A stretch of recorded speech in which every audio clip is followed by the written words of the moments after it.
America में नया सरदार चुनने का सिलसिला जारी है। आज यानी मंगलवार से वहां पर नया सरदार यानी राष्ट्रपति चुनने को लेकर वोटर्स लगातार अपने मतदान का उपयोग कर रहे हैं। ऐसे में अब ट्रंप और हैरिस का भविष्य वोटर्स के हाथों में है। आपको बता दें कि रिपब्लिकन पार्टी से पूर्व राष्ट्रपति डोनाल्ड ट्रंप अपना तीसरा चुनाव लड़ने जा रहे हैं। यदि वे जीते तो 131 साल में कमबैक करने वाले पहले पूर्व राष्ट्रपति होंगे। वहीं दूसरी ओर डेमोक्रेटिक पार्टी से प्रत्याशी भारतवंशी कमला हैरिस चुनाव जीतती है तो 236 साल पुराने चुनावी इतिहास की पहली महिला राष्ट्रपति होंगी। अमेरिका के 47वें राष्ट्रपति का चुनाव ऐतिहासिक साबित होने वाला है।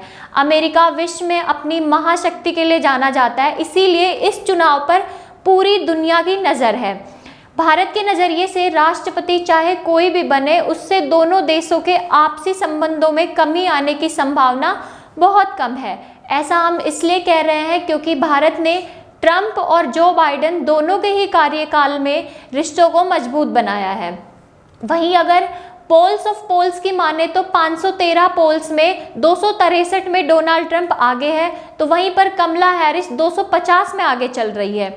अमेरिका के महत्वपूर्ण राज्यों की बात करें तो 3 राज्यों में दोनों के बीच कड़ी टक्कर है और वहीं पर 3 राज्यों में डोनाल्ड ट्रंप आगे है। बात यहाँ यदि कमला हैरिस की करें तो वे केवल 1 राज्य में ही आगे चल रही हैं। इसी बीच शाम 5 बजे जैसे ही वोटिंग खत्म होगी तो तुरंत ही वोटिंग की गिनती शुरू की जाएगी। वहीं भारत के समय अनुसार 6 नवंबर शाम 7 बजे से रुझान आने शुरू हो जाएंगे। तो चलिए जानते हैं कि दोनों प्रत्याशियों में से यानी कमला हैरिस और डोनाल्ड ट्रंप में से कोई एक राष्ट्रपति बनता है तो उसका कौन सा ऐसा विशेष मुद्दा अहम होगा जिसको लेकर वो बड़ा फैसला ले सकते हैं। जानकार सूत्रों की माने तो यदि इस चुनाव में कमला हैरिस जीती तो वे वर्तमान अमेरिकी राष्ट्रपति जो बाइडेन की नीति को आगे बढ़ाते हुए जिसमें आर्टिफिशियल इंटेलिजेंस सेक्टर का विस्तार करेंगी। वहीं यदि डोनाल्ड ट्रंप इस चुनाव को जीतते हैं तो वे चीन को टेक्नोलॉजी के क्षेत्र में मिली बढ़त से आगे बढ़ने के लिए अपने देश में नए टैलेंट को मजबूती देंगे।